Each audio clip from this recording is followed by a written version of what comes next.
It's so special. You're gonna be famous, Chris. Think you'll end.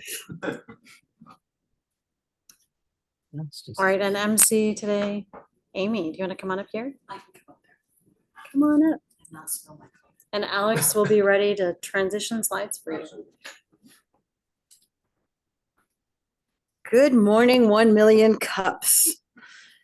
Welcome to another happy Wednesday morning where we get together and connect and present and educate each other.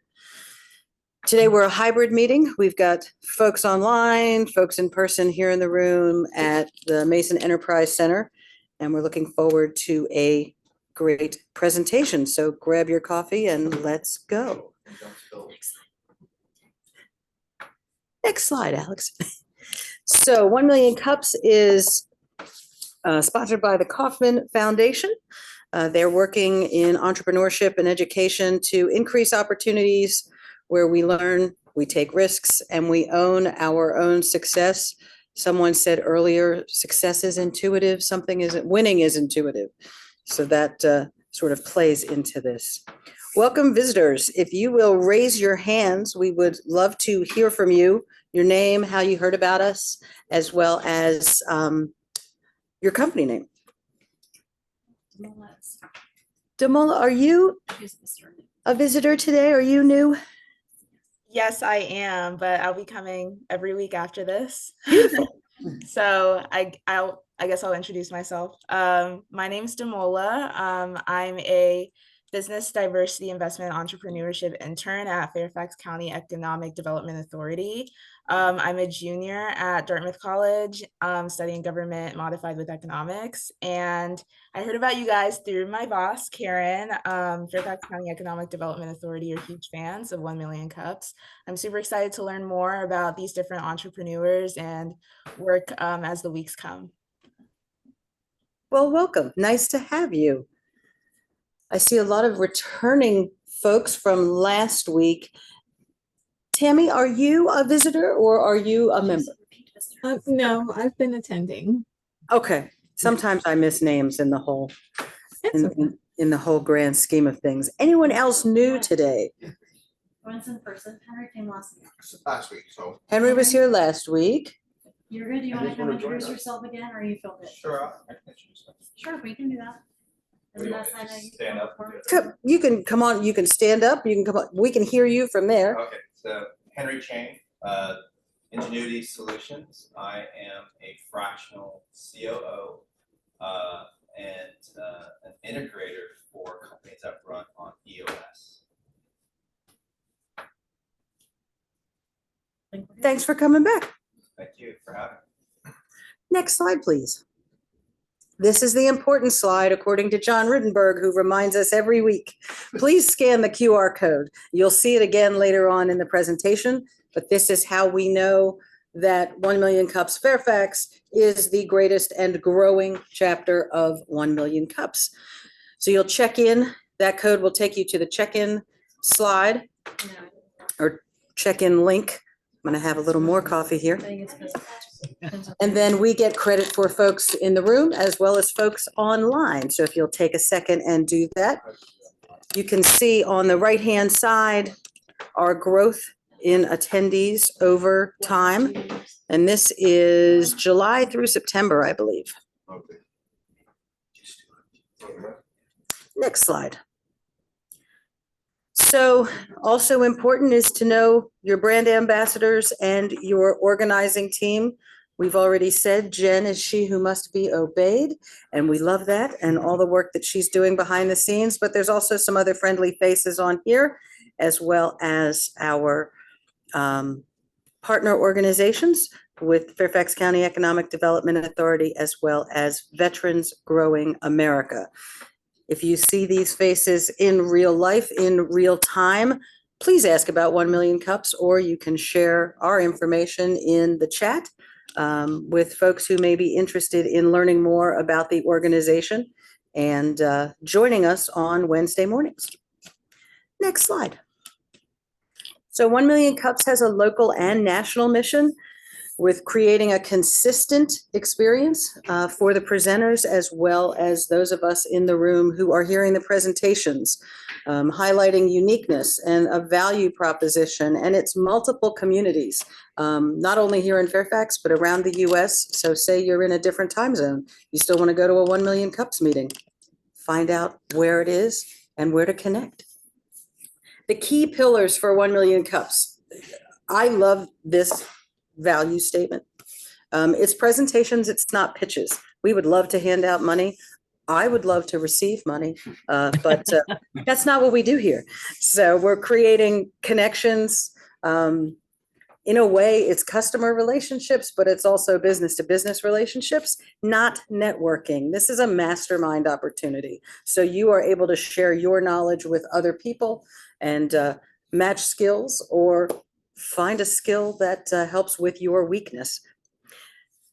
It's run for the community, by the community, and then my favorite, radically and intentionally inclusive. It is a safe space to pitch something that might be risky. It is a safe space to share an idea that maybe you don't want to share with friends and family. Maybe that's not the tribe where you need to be putting the information out there. Today we're hybrid. I mentioned that earlier. Those of us in person on the first Monday of each month, Mason Enterprise Center is our location sponsor, and I would love it if Jen would speak to that. Morning, everybody. Great to have you here. So Mason Enterprise Center is our incubator in Northern Virginia. They are part of the Mason Enterprise ecosystem. So locations in Arlington, there's actually a brand new accelerator called Fuse that will be coming in the next year or so. But right now we're just off of 66 and the Mason Enterprise Center is just across the courtyard on the 4th floor. They have a fantastic kitchen, fantastic office space, fantastic meeting spaces, including this training room for 50 people or more. One of the things that's unique about Mason Enterprise Center is they actually partner with SBDC. They partner with ICAP. They partner with a whole group of business owners who are mentors. They actually have 18 dedicated mentors. So if you decide as a business owner, whether you're a startup or whether you're further along, they could be a really good fit for you, not only for space, but also helping you engage in the GovCon space. The tech and GovCon is their specialty, although they have lots of businesses who also provide services to other businesses in that space as well.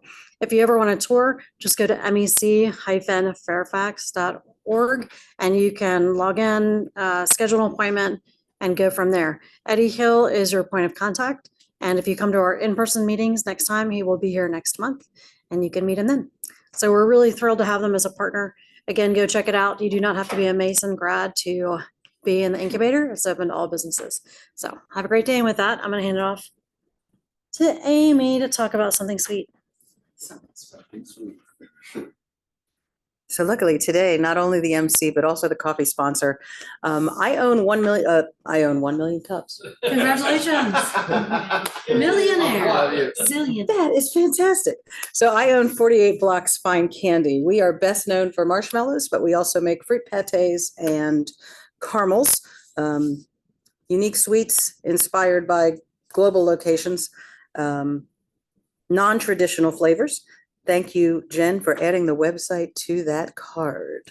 So we are currently accepting orders for the holiday season. If you're looking for a unique corporate gift, if you are having a holiday party, you can reach me through the website and I am happy to discuss that with you.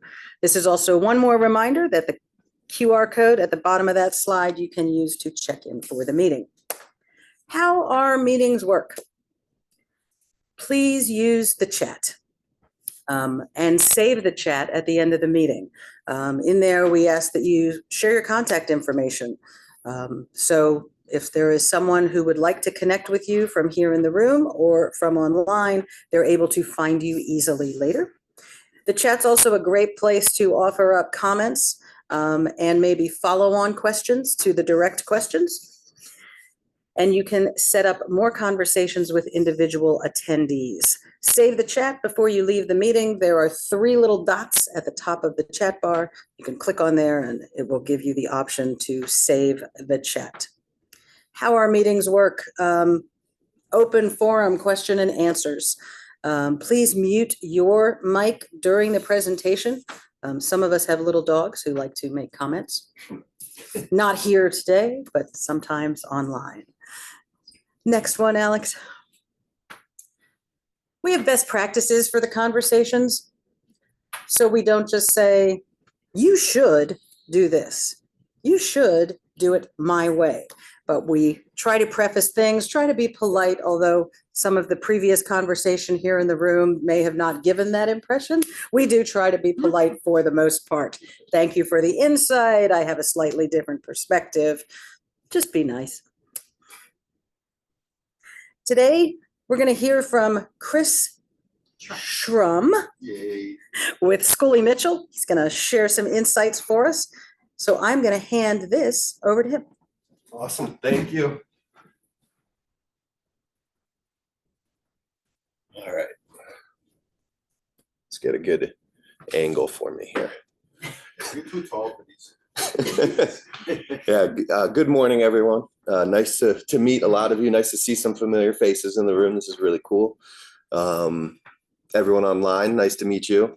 Special thanks to Alex and Jen for getting me set up with this, introducing me to this organization, and even with some last minute support this morning.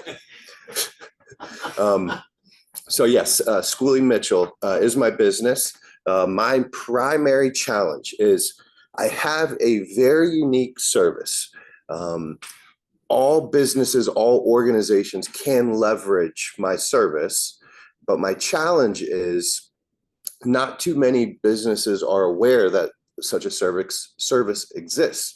So how do I effectively introduce this offering while establishing trust and enough curiosity to be able to present to a company, how I can impact their bottom line, how can I increase their profitability? And then I just added, two challenges that go into, or two additional challenges that go into my primary, which are just my prospect base is huge. It's wide. It spans all industries, all size companies.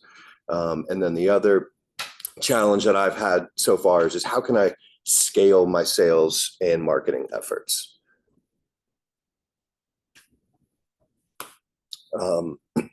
Yep. So I started the Schooley Mitchell franchise earlier this year. I'd like to just give you a quick background on my professional life and just kind of how I got to where I am. So if you could hit the next slide. So I consider my professional career in 3 different stages. Out of college, I started in the staffing and recruiting world. I was always in a client or a sales facing type of role. Supporting 2 different industries. One was accounting and then the other was legal. So I worked with, a lot of law firms. But what I loved about that job and working in staffing is I got to learn businesses. I got to figure out what make businesses tick, why people hire the way they do. In every company, there's nuances there, and every individual nuances there as well. So it's just making an ideal connection, but that staffing and recruiting, I call that stage 1, or my personal impact part of my career. Cause I got to get people better jobs, more money. And I still, with a lot of the candidates that I worked with, I still get Christmas cards, send LinkedIn messages. And it was awesome to see the level of impact I was able to have.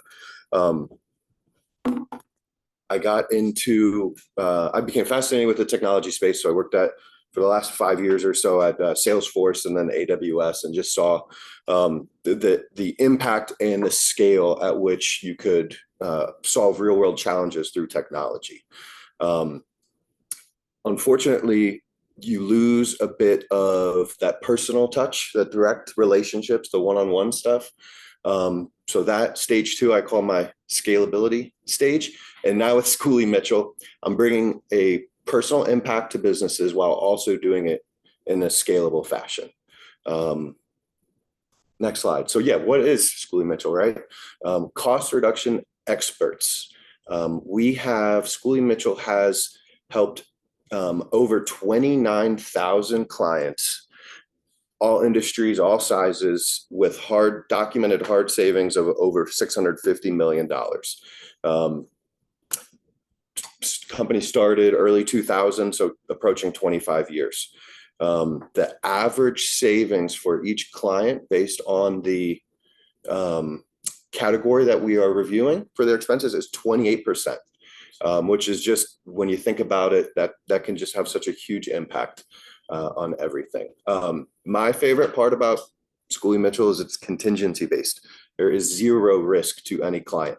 I'm either, finding you in hard savings, or you're getting effectively a free vendor audit. There's truly no risk with that. Let's go to the next slide, please. There are currently 14 cost categories that we support. The franchise holds an annual conference in November, and I know that we're adding at least 2 in the next 6 weeks. The biggest, just go back real quick. The top 4 are in terms of actual dollar amounts, where we find the most savings. Telecom, merchant services, shipping, and then waste. Before I started Schooley Mitchell, I had no idea how much companies paid on waste. It's insane. I just want to double click into 2 of the categories real quick. The first being telecom, just because of how big of an industry it actually is. This is just the US, it's near $500 billion. And on the right side, I actually just, those are all, case studies from actual Schooley Mitchell clients. And as you can see, astronomical, just huge savings. $2 million annually in just wireless for a state utility authority. Yeah, awesome. And fun fact on telecom, 98% of billing errors are in the favor of the vendor, of course. Shocker. Next slide, Alex.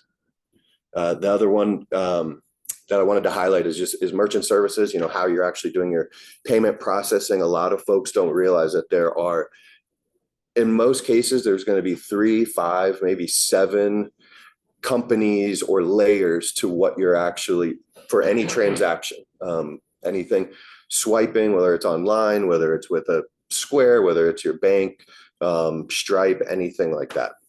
And again, just to highlight some of the documented savings on the right. So the process is very, very simple. For me to get started, all I need are invoices from your vendors, a signed service agreement, pretty much just says you want me to review everything, and then a letter of authorization that just allows me to engage with the vendor. Think about it, you call Verizon and put your PIN in, and you're authorized to discuss the account. You will be happy to know I don't actually do any of the analysis. There is a corporate team. It's about 75 folks or so now across all the categories that specialize in everything. So that's how we can scale and just do as much analysis and a deep dive as we do. Yep. And then the end result is I'll present what we call a value report. It'll typically have 2 or 3 options. Ways to save money. And even if I review everything and I can't save money, I love having that conversation as well. Cause it's like, hey, client, you are fully optimized, which is a great place to be. Just for referrals, small businesses, mid-sized businesses, really enjoy working with nonprofits, typically stretched very thin, don't have bandwidth to actually put eyes on a lot of the expenses. The best referral partners for me are CPAs, business attorneys, fractional CFOs. And then I like to leave people with these 2 questions to ask on my behalf is, are you positive you're paying your vendors the best possible price? And then when is that the last time you actually reviewed your invoices? I think a lot of people are guilty of just kind of putting their bills on a set it and forget it and never actually, look at it. Just auto pay. So again, yep, this is a challenges. That's it for your presentation. Oh, okay. So, All right. good job. Thank you. That was very painless. You did fantastic. So what we'll do now is we'll move into Q&A. So you can stay up here if you want. Let me turn off the background. And so now we'll move into Q&A. So what I would ask you to do is if you have questions, you can drop them in chat. You can, Chris is so much taller than me. This is going to be awkward. But you can drop them in chat. You can raise your hand in the room. I'll call on you. You can raise your hand digitally or wave frantically. I would love for our guests to go first with a question. So anybody have a question in the room or online to get us started? Mel Ellison, please project, or you also can come up here if you want to have some screen time. You're welcome to do that as well. I think I can project. If they can't hear me, I'm comfortable with you paraphrasing. Perfect. But I know a little background about your business, so I do come from a place of a little deeper understanding, but I am curious with what you found in your challenges of getting people to want to talk about those services. Do they get worried about some of the changes that are gonna affect, their data that they retain? Like, let's say purchase sales, the data in that, or have you found pushback based off of people worried about what data they can retain or their past experiences that they want to continue, even if it's not the most financially sound decision for them? Yeah, there's a lot to unpack with that question. And the first thing I'll say is it's going to depend on, like you mentioned, purchasing. It's going to depend on what category it is. So with merchant services and payment processing, absolutely, because the compliance piece to that and the data safety and just privacy is paramount. So what's very important to me is making sure that the client fully understands the scope of everything that we're going to do or need to do, and they understand that these things are going to change, these things aren't going to change. It's, I need to be able to confidently know what their priorities are. But then so another part of your question was just about, what kind of pushback or things that they may be hesitant on. The thing that I run into most often is companies think like, oh, hey, I don't want to just, send all my financials over and do a full, review of everything, my, expenses, everything. And they're happy to know that I don't need any of that stuff. I just need the vendor expenses, just the invoices. So I guess what I'm trying to say is usually it just comes down to just having the conversation, and to my, challenge is building that trust for them to be willing to have that conversation. And I need to be clear with my expectations and what I need and what I don't need. So it's just a relationship building event, I would say. Awesome, thank you. So for folks on the call, I'll be typing the questions asked in the room in chat. So apologies if you hear my keyboard typing. Just want to make sure if you can't hear them, you can see the question. Melinda, go ahead. And just a reminder, let's keep our questions and answers short so we can get as many as possible in the time frame. Go ahead. Okay, fabulous presentation. Loved it. I love your business. Know lots about it. You are looking for ways to find clients a little bit more easily. So what I was thinking about was there are certain organizations that you might be a speaker in front of, like Shrum, SHRM, Association for HR people. Get in front of those folks. You want to get in front of CFOs, controllers, folks like that. There may be some other associations you can do. Also, the Business Journal has the book of lists if you're a subscriber, and you can take that list back to the inception when they started, and you can sort by category. So you may find some large companies. The other question that I had is, what industries you came from, which was the accounting, IT, and legal industries.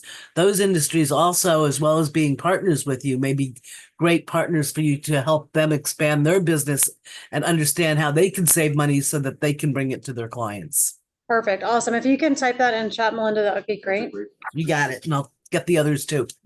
Thank you. And Alex Montini, I see you have your hand raised, and then John Rutenberg, Yeah. and then Vanessa in the room. I think Chris's service is one of the only ones I know where companies actually need him, and almost every company with above a certain size, obviously. So the challenge for us to be able to refer clients to Chris is minimal in his case versus someone like me who works with potential entrepreneurs.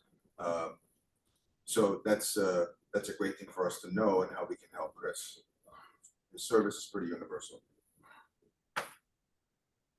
John Rudenberg, go ahead. First, Chris, thank you so much for being here. Great presentation. Exciting to see you at 1 Million Cups. So 2 comments. In your challenge, the first challenge is, how do I get my target audience to know my unique services? And then you said potential clients are very broad. So those don't really work together. And my suggestion is to narrow who your client is and actually to write it down. You probably, in your franchise, you may have a geographic restriction. I'm not sure, but that's one constraint. But what size?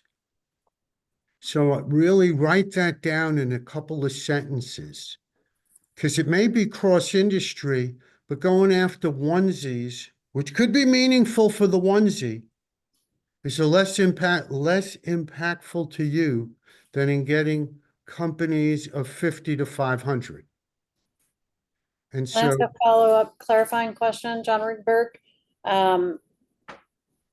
Who are the last 3 clients you've had without naming names? Like, what are those industries, and is there similarity between them? Yeah, John, it's something that I've struggled with to identify a target audience because it can be so broad. And then also to kind of speak to Melinda and her question. So I've been targeting law firms, and I've, historically had been a member of ALA and some of these other like Shrum type of organizations. But John, and then to answer your question, where I found my early success has been with youth sports associations. I have a background playing soccer, and I'm just familiar with a lot of the clubs in the greater Northern Virginia area. Also, I do not have any geographical restrictions, so I can work with any company in North America. And then another, so then the youth sports and then law firms is where I've had my best traction. Vanessa, and then James, and then Reggie. I wanted to make a suggestion for your marketing efforts. I saw nonprofits on the slide as one of your clients. I'm not sure if you've been to the Community Foundation. For Northern Virginia? Well, I haven't been to Northern Virginia, but I've been to the one in Loudoun County.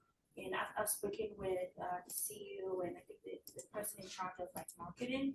And we have a lot of nonprofits going there. So it's a central place where the nonprofits in Loudoun County meet. I think we can connect with them. They have one in Fairfax, I think it's. Community Foundation for Northern Virginia works with 400 So nonprofits. you've got a lot of nonprofits there, not just even in Virginia. Some of them are out of state, since you can work with people out of state. So There's actually a Community Foundation Association. It's not called an association. I think it's Community Foundation conglomerate, whatever. I'll send you the info. Yeah, I think that's a fantastic idea, because I can do it's one a big activity area in the all day, scale. Yes. And then they can connect you with, the nonprofits. And I Yeah. can connect you with the person at Community Foundation for Northern Virginia. I know people love in that. Loudoun County, so if you want to. Yeah, that would be great, Vanessa. If you don't mind sharing, great suggestion. Yeah. That's a great Thank you. suggestion. We might need help on just like the best way to introduce you. But yes. James Lawson. James Lawson. Thank you.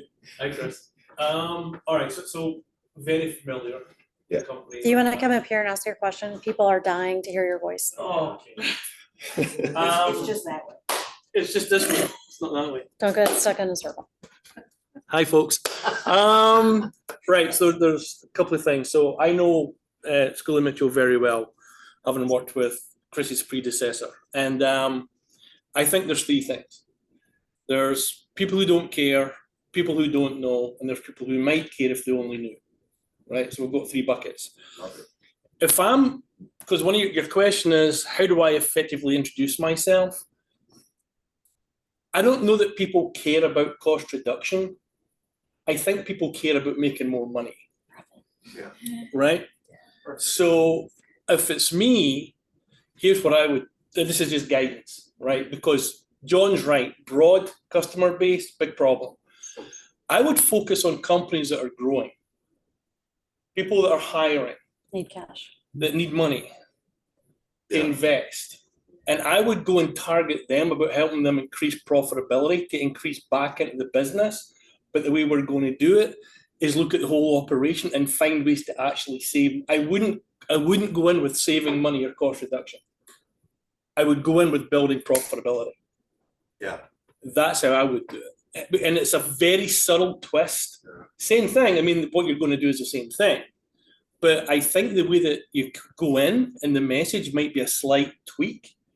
And I think you're going to get more favorable responses, especially if you just go, who's hiring, who's building, who's growing, and then target them first. And at least you can get to test the theory and the hypothesis to see if it actually does work. And then just kind of tweak it from there. But yeah, you can't have a broad customer base doing what you're doing. There's a certain niche in there that are absolutely going to want what you do. They just don't want they don't want what you're seeing you do. Yeah. Does that make sense? Yeah, and I love that. And I will tell you, I mean, It's so hard to be annoyed with you, James Lawson. You're so smart. Even if you get lost in a circle. I did get lost in a circle. I That's can't help brilliant. it. And I'm James, I'm That's sorry, brilliant. James, what you said, niches get riches. Yeah. That's a Riches famous and line. niches. growth, So- and your niche just might be companies on a high growth curve. Definitely. That could be a niche. Go find them and work with them. That's how I would do it. Well, and it sounds like what I also heard you say was cost reduction can sound painful because some people think that's cutting staff, cutting Right. people, Yeah. whereas you're talking about just Really. not overpaying vendors. And it's more about profit, which is sexier than Yeah, it's cost reduction. operational efficiency. Yeah. Right. That's what we're going to come in and do. And then, Yeah. then you go and do the things you normally do. They don't give a crap. They don't care. At that point, you're just looking at operational efficiency to help them create profit, to reinvest, so we can grow the company. But that's it. yeah, no, that's great. And companies done. are, it's top line Thank you. revenue is where their eyes Yeah. are. very good. All right. Thank you. Fantastic, James. Thank you. Reggie Holmes, come on up. Come on down. Thanks for the presentation. Great job. I just put a link in the chat. So there's 265 companies just in Virginia that were on the Inc. 5,000 fastest growing list. So that's the place where you can start. What I was going to say is very much like what James was going to say. Sort of changing the positioning from the cost reduction to I think about your service and what it allows companies to do that they can't do right now because their money is getting tied up in things that it shouldn't be. And so and I think you can focus on companies that are maybe they're looking to grow their staff and hire a bunch of people, or they're expanding locations.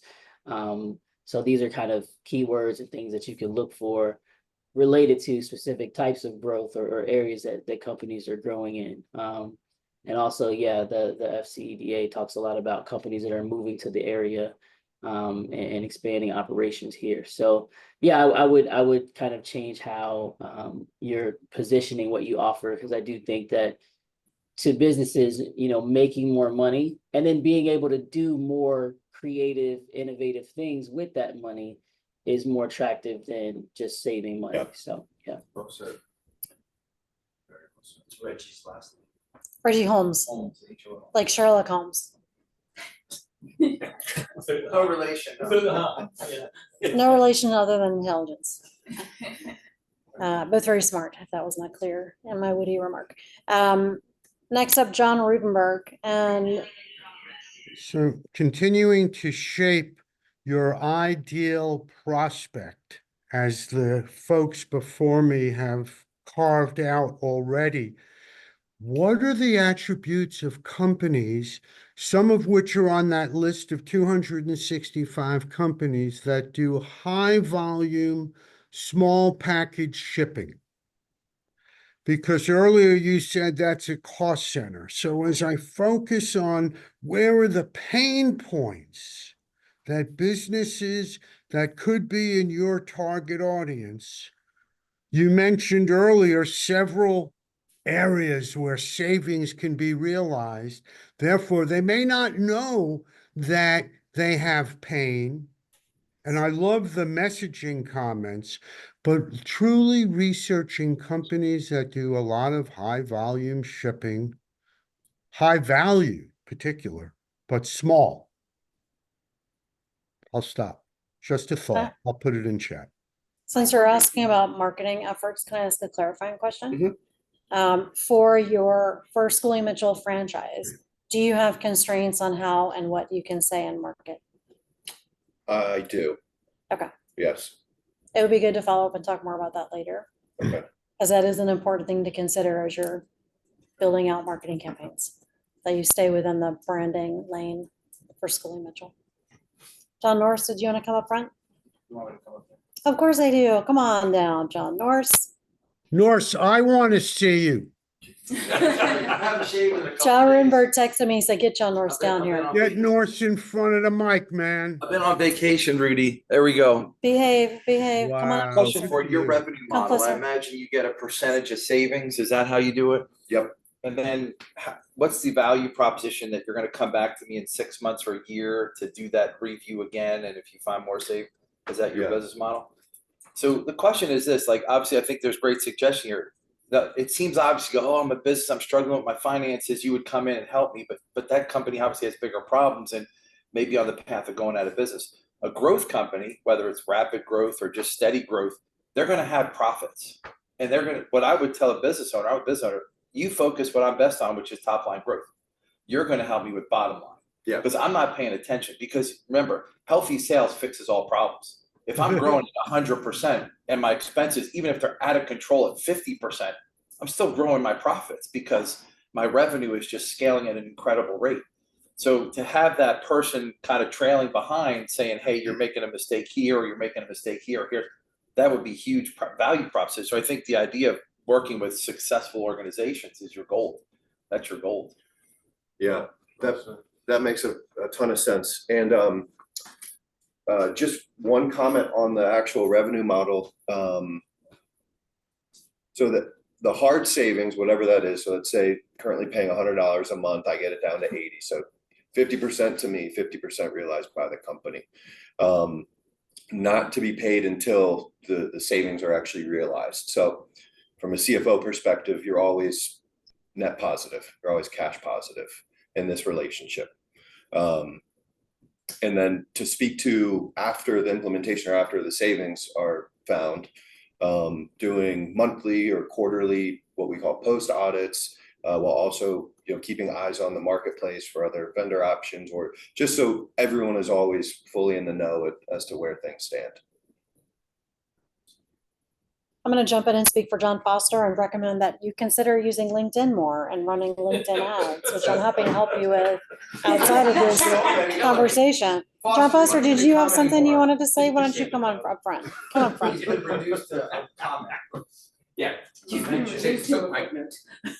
mention. Just want to make sure you're paid attention. And then Henry will come up and then Melinda will come to you. Well, I was just gonna. You were just on LinkedIn. I was just on I LinkedIn, know, looking at his. That's what I figured. Looking at his site. And the one thing Melinda brought this up, I like that idea she had of Sage of Savings. On your LinkedIn profile, you get cost reduction partner. I would be thinking about like profitability partner. Yeah, as to cost reduction. I don't know if you have any limitations as far as from a branding standpoint. But I think Sage of Savings, that cannot possibly be overcommitting anything. So. Right. So yeah, but certainly the other thing you brought up was about building trust and identification and branding. Certainly LinkedIn is the platform to do that on. And I noticed you do have a fair number of posts.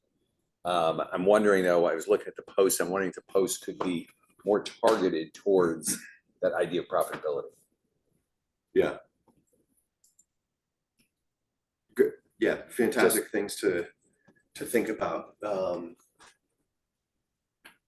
I'll likely change my header to something to reflect that new messaging about profitability versus profitability versus that, because the assumption is made cutting, savings, reduction. Oh, I'm losing something. Mhm. And I want to, Reframe. flip that. Melinda, you had your hand raised a second ago. Did you still have a question? And then Alex? I do, or a comment. My thought is that it's both audiences and it depends who you're talking to. If you're talking to a CFO or a controller, they want cost cutting. They want all that other stuff that Schooley is set up to talk. But if you're talking to a business owner, you don't know which side of the business they come from. And I totally agree with the positioning on the other side. And so don't throw away, it's the mindset of the target audience or the person you're talking to in the organization. But I do think that putting an ambassador program together for your partners and maybe for your profitability, maybe you call it a profitability ambassador group or something, that you can then use these folks to help you with referrals and put together some kind of referral program. I don't know if you're allowed to pay somebody a commission for a referral, but if you can't do that, maybe there are other things that are legal that you can do.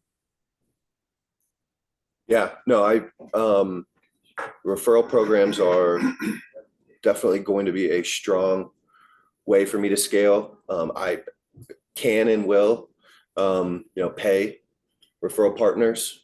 And then there's other creative ways to give back if, there's some type of potential ethical challenge or something. One suggestion I would throw out there would be like Shulman Rogers has their incubator practice. I would work with incubator practices within law firms like I think Cooley has one where because they're seeking funding, they're very conscious of costs. And so just something to think about. Maybe you can find law firms who are partnering with equity or private equity funding or that cost piece might be an important question to ask. Henry's going to come up and ask us a question, and then Alex, and then Dan. So really what John said, but also what everybody else has said, which is you can vary your messaging, right? It's not all or nothing on LinkedIn. LinkedIn is extremely powerful. And through your posts, you can communicate to these different ICPs that you identify, and you can have a different message, a different story, a different data set or whatever that you're using as your proof points. And I'm sure you can figure out some smart ways to promote your referral program. Yeah, through that. So that's Do my you send them suggestion. marshmalllow packages? Like That's savings are opens sweet. this, right? Savings are sweet. I think there's your marketing campaign. Boom, we're done. We're done. Alex Matini, then Dan. Actually, Dan Linder, you're in your car. Why don't you go first? So you're safe, and then we'll come back to Alex. Thanks, Jen. And I may be showing the side of my window or something. I can't really see it. So, but thank you for this presentation this morning. And, in my past life, I dealt with, Circuit City a lot, right? And at the end of their business existence, they were all about cost cutting. And it was such a theme across the whole company but we would, as vendors, stand back and look at it and say that you can't cost cut to prosperity. So when you talk to a company, and you may already know this, is you need to understand who you're talking to, because not everybody owns their own P&L and they don't care about costs. They just care about sales. And, to James's point, is that people are much more interested, I think, to talk about, how to grow the business and how to repurpose money that they save into additional sales or whatever. And so it is, what I found is understanding who you're talking to, and the same people that are interested in sales, they don't care as much about it cost. It's just like when you talk to Verizon or Comcast, you wonder why somebody tries to get you back as a customer when you cancel service. It's because they're different people. The people that are getting you back don't care about keeping you as a customer, and the people that are interested in getting you a customer don't care about the cost. And so understanding who you're talking to, because making money is much more interesting, as James said, and I like to listen to James talk as well. It is much more interesting than cost cutting. Hopefully that makes sense, and maybe you already know that. Yeah, it does make sense. This is just crazy, man, how awesome this meeting is. Yay, we got that recorded live. Yay. Whoops. Thank you, Dan, Linder. You guys Snip that. keep raising your hands and we're almost out of time. Nolan, why don't you go ahead? Do you want to come up here? You'll just say it and I'll repeat it. Okay. Do you currently do any of the social marketing, social media marketing, or at least like writing a blog about like case study and stuff like that? So Nolan's just asking if he shares case studies via blogs or what type of social media marketing you're doing, digital marketing. Yeah, I have access to, I mean, there's no shortage of case studies by industry, by size, however I want to segment all the data from the over 29,000 clients. I do take advantage of like drip campaigns, that kind of thing. A lot of great ideas for LinkedIn. So I need to come up with a plan to implement that. I love the idea of just putting information out for the world to find and always go back to. And then recently I've started just to do a little research on other channel marketing options, whether it's direct mail, SMS messaging, that kind of stuff. Even looking at hiring like business development people to just hit the phones on my behalf. You're very likable. I think you should do as much as you can yourself. Yeah. 10 seconds per question. That got my Go. corner too. Sure, come on up. It's part of your 10 seconds. No, I'm just kidding. You pay a franchise fee and obviously some share revenue. Does Schooley Mitchell help you with advertising? John Norris wants to know if Schooley pays for marketing since you're paying them for franchise stuff. They do. Or they yes, they content. support in marketing. There used to be programs for like outbound activities, phone, that kind of thing that they no longer offer. All right, come on up. So I was on, hi, Maria Gation here. I was looking at your website and I noticed that one of your first text is your approach. And you're talking about it more of a service, but not as a transformation or what your client is getting out of the whole. Wow. So it's not, you're not selling what you emotional and the end result. You're selling the process, but that's not what is going to make them buy. So you need to sell them what you're going to do for them. And I've seen a couple of times that you say what motivates you, but what motivates you is unfortunately not part of what is important to the client.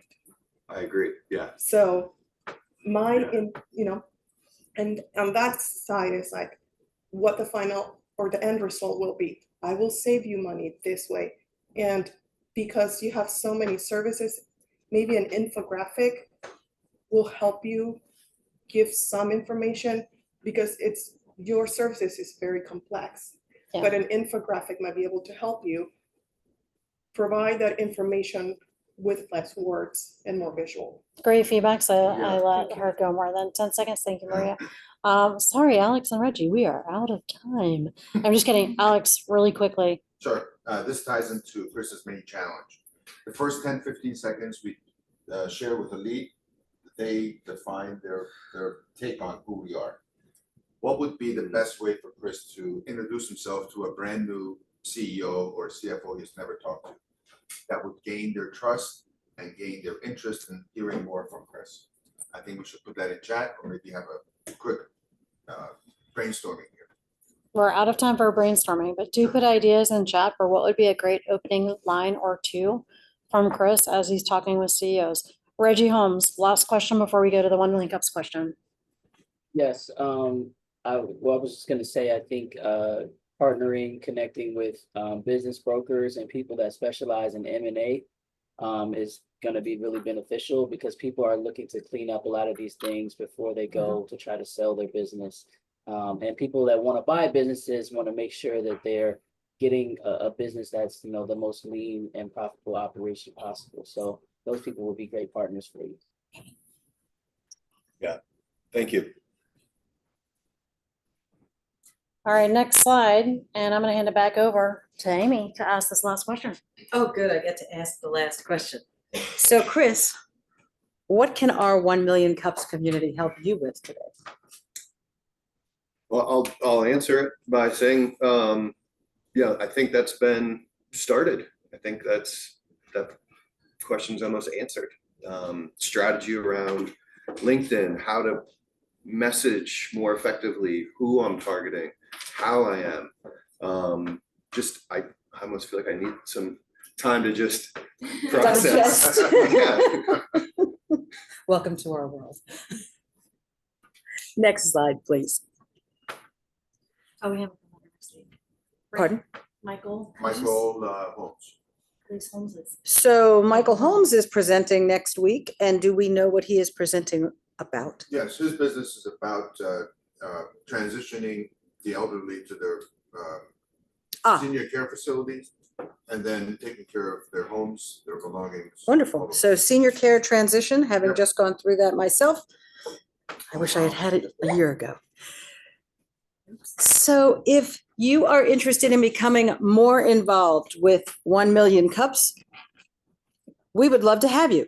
It's an opportunity to develop leadership skills, coaching skills, more collaboration, more marketing. One of my hashtags is collaboration over competition. This is that in action. It's also an opportunity to have some fun. If you were here ahead of the 9 o'clock start time, you heard some of that. So small commitment Monday mornings for a very large return.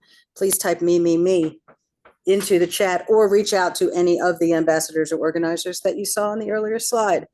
James, would you like to speak to the upcoming events? More screen time, sir. More screen time. I'll speak to a couple, and Jen will have to speak to a couple. Okay, some really cool stuff that's happening over the next kind of month. So on the 8th of October, Reston Chamber, their Women's Leadership Series is on. It's called Leading with Resilience, When Life Gets Tough. I will tell you this is the second installment. Their first one, they had to close registration 2 weeks before the event started because it was sold out. So yeah, I think if you're a female in leadership role, this is something you want to come to. Jen, you want to speak about Westwood and Joe? Sure. Joe McClinsky is the author of Shift. This is an event being put on by HR Alliance. There are over 65 people registered right now, CEOs and HR leaders. So if you want to come learn about how do you navigate change as a business owner, he's going to hit on a lot of topics, including AI. I will be there as well. So if you need anybody to introduce you to folks in the room, please register. Registration will close Friday. So please make sure you do that. Longtime friend of mine. He's a great speaker. Joe is fantastic. Yes. He's spoken for HR Alliance before, and his book Shift is fantastic. But do come next week. It's Wednesday morning, 7:45 to 10:30. You want to go back? Go It's back. just one more. So the last one on here, I've got, this is actually mine. So Business Growth and Planning Workshop at Reston Chamber on the 18th of October. Anyone that's here, if you want to come, let me know, and I'll grant you a free seat. You should absolutely come. You should absolutely come. 1 Million Cups Business Networking. Yes. From 3 to 5. Oh, where? 10:17. Yes, sorry, yes, missed it. So Mace Enterprise Centre is hosting a business networking night for the 1 Million Cups community here in Fairfax. Everyone should turn up to that. I think it's going to be really fun. Was something else that I want to say? No, it just went out of my head. Doesn't matter. Anyway, that's it for the events. So next. Hello. So here's our presenter schedule. You can see that we are keyed up for the next 2 weeks. And then applications that are in review. If you are interested in presenting your business idea or your business challenge, please scan the QR code and you can apply via the 1 Million Cups website. Spread the good word. Please follow us on social media. Please share the information that's out on social media through your either corporate account or your personal account. The more traction, the better. For those of us here in the room, stick around. We'll have some more laughter. There's coffee outside. For those of you online, you're welcome to stick around as well, and hopefully you can hear us. Thank you so much, everybody. Have a great rest of your day.